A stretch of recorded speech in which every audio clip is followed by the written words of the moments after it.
This is National Native News. I'm Antonia Gonzalez. Nathan Phillips was honored Sunday by members of the Native American community, days after a viral video showing a confrontation between Phillips and high school students wearing Make America Great Again hats in Washington, D.C., while Covington Catholic High School officials investigate. And one of the students singled out in the video says there's misinformation and lies about the incident. Phillips, an Omaha elder and veteran, was in the nation's capital taking part in the Indigenous Peoples March Friday. The march was wrapping up near the Lincoln Memorial when Phillips says he inserted himself between the high school students and a group of black people to defuse a tense situation. Clips of the moment went viral of Phillips drumming and singing inches from the students. Phillips spoke about the incident on the radio program Indigenous Foundation. Wondering where these chaperones for these young people were, and why they allowed them to just demonstrate the disrespect that they were giving to other people on the mall. The video sparked outrage online and prompted statements from tribal leaders, Native American members of Congress, and heads of Native organizations who say the student showed disrespect. Nick Sandman, a student singled out, released a statement over the weekend saying he was confused and did not intentionally make faces or interact with the Native Americans. The students from Kentucky were reportedly on a trip for the March for Life rally. In a statement, the school said it's investigating. The incident has sparked nationwide controversy. Those who could not attend the Indigenous Peoples March in Washington, D.C. held their own events. Rhonda Lavaldo reports on a march by Haskell Indian Nations University students in Kansas.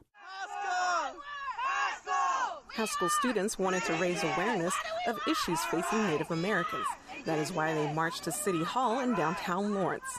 Student Jamie Colvin said she felt it was a success. I think the march was just so fantastic, and I'm so glad to see everybody that showed up today, despite the cold and the weather that may have been present today. But I think that overall, we really made our presence known. Upon arriving to City Hall, students spoke about missing and murdered Indigenous women, the Keystone XL pipeline, and advocating for Native media.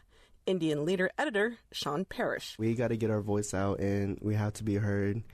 And despite all the difficulties that we go through, we have to remain strong and we have to be resilient. Parrish stated he also wanted to encourage other Native college students to advocate for issues facing Indian country. This is Rhonda Lavaldo for National Native News. And in Washington State, reporter Steve Jackson has more on a march there. Native drummers and singers opened the event in front of Spokane City Hall. There were several speakers, including Spokane tribal member Barry Moses, a speaker of the tribe's native language. These are our words. This is our land. This is our country.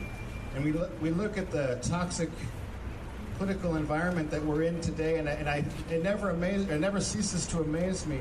Some of the conversations that we hear, you hear people say, oh, well, this is America, speak English, and things like that. We hear those kinds of things. And it's always ironic to me. Say, well, we're not in England. Also addressing the crowd was Ingrid Sobcook of Mayan descent, who said despite being dominated by another culture for the last 500 years, her people and culture have survived. We are still here, and we are still proud, and more than ever, to be the caretakers of this land. And we are fearless advocates that will continue to do so, regardless of what they throw at us. Cook dedicated her address to two Central American detainee children who have died in custody in the U.S. For National Native News, I'm Steve Jackson reporting from Spokane. And I'm Antonia Gonzalez.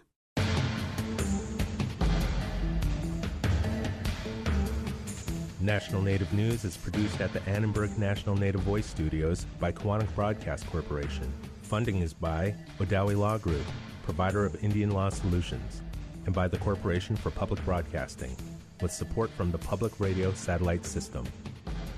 Support by BNSF Railway Company. BNSF honors the commitment of Armed Forces members and is a top employer for U.S. military veterans, hiring over 9,000 veterans since 2005. More at jobs.bnsf.com. Support by the Herd Museum, hosting the 29th Annual Hoop Dance World Championship, where you can see more than 80 talented native hoop dancers vie for the championship title February 9th and 10th. Details at herd.org. Native Voice One, the Native American Radio Network.